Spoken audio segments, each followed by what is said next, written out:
There's been a dramatic escalation in tensions between Russia's military and the Wagner mercenary group, raising fears it could lead to a civil war in Russia.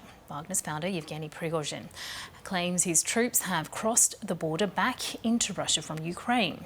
The Wagner group describes itself as a private military company and has been fighting alongside the Russian army in Ukraine for more than a year. But tensions between these private mercenaries and the Russian military have been simmering, with the boss of the Wagner group accusing Russia's defence minister of incompetence. Now that tension has risen considerably. The Kremlin has accused the Wagner boss of calling for an armed mutiny.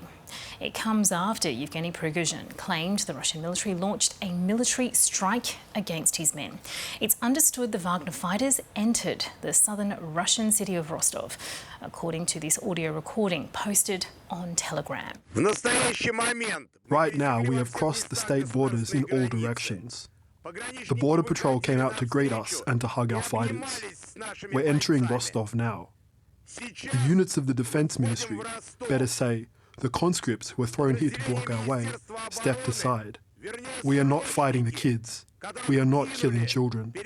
Chago kills children, throwing unprepared soldiers into war. He set 18-year-old kids against us. Citizens are being urged to stay indoors. Meanwhile, Russian security services have opened a criminal investigation into Mr. Prigozhin, calling for his arrest.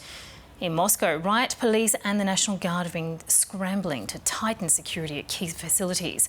And government agencies indicating just how seriously the Kremlin is taking the threat. Russia's military has urged Wagner troops to obey the will of the President Vladimir Putin and return to their bases. Whatever your intentions are at the moment, as valiant as somebody told you they may be, this is a stab in the back both for the country and the president. Only he has the right to appoint the highest military commander, but you are trying to seize his power. This is a military coup. For more on this developing story, retired Army General, Major General Mick Ryan joins us now from Brisbane. Welcome to ABC News. Mick Ryan, it's been an extraordinary escalation. Let's though find out now more about the key players. As far as we know, Yevgeny Prigozhin, the leader of Wagner, he's making allegations about Russian military and defence commanders, namely General Gerasimov and Minister Shoigu. Can you tell us about the line of command and what's happened here with the breakdown? Well, good afternoon. Prigozhin's statements against Defence Minister Shoigu and Chief of the General Staff of the Russian Armed Forces Gerasimov have been escalating over the last few months. He has been increasingly bitter about what he sees as the treatment of Wagner troops, and in the last 48 hours he's issued several videos as well as audio statements that they will be taking matters into their own hands.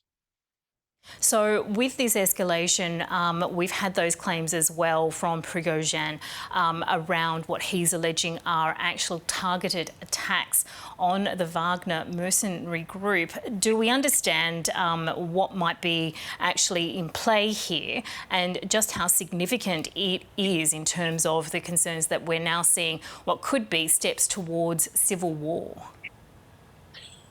Well, I think at the moment, the vast majority of what is occurring is actually occurring on social media. There's not a lot happening in the real world. There's no evidence that there's anything going on in Moscow at the moment. There has been some unconfirmed reports about the movements of Wagner troops in the Rostov area. But I think it's too early to be making calls about civil war. Certainly, Prigozhin has crossed the Rubicon in his criticism of the Russian government. And I think that at the end of the day, this is not going to turn out well for Prigozhin. And how might we see Vladimir Putin as well respond to this current situation? Well, we haven't seen Putin appear publicly in the wake of these Prigozhin statements, and he may decide to stay out of sight until he has positive news to report. So we may not see much of him in the next day or so, but when we do, I think we can be assured that he will have gripped up his leadership, will have gripped up the situation with Wagner. At the end of the day, most of Wagner is composed of convicts. There are some professional soldiers, but the Russian military and the Russian security services are much larger, and they'll be very keen to put down any perceived mutiny as quickly as possible. So in terms of the connection between the Wagner military group and the standard Russian military chain of command, are we to understand that Wagner in this instance stands a greater chance of being compromised with if these developments are in fact a push into Russia, as we are hearing, and it's a push, as we understand from Prigozhin, a march for justice with these alleged attacks on Wagner troops that have been stationed in Ukraine? Well, the Wagner Group works for the Russian Ministry of Defence, and whilst Prigozhin has tried to project it as a semi-autonomous actor working direct to the president, the reality is Wagner could not have done anything in Ukraine without the logistics support of the Russian Ministry of Defence and the Russian Army. So, it is not an autonomous actor. It doesn't get to do whatever it wants. And once it shifts from being an asset for the Russians to being a threat to them, my sense is the Russians will work pretty quickly to put them down, but also to set an example to other mercenary forces about their place in the system.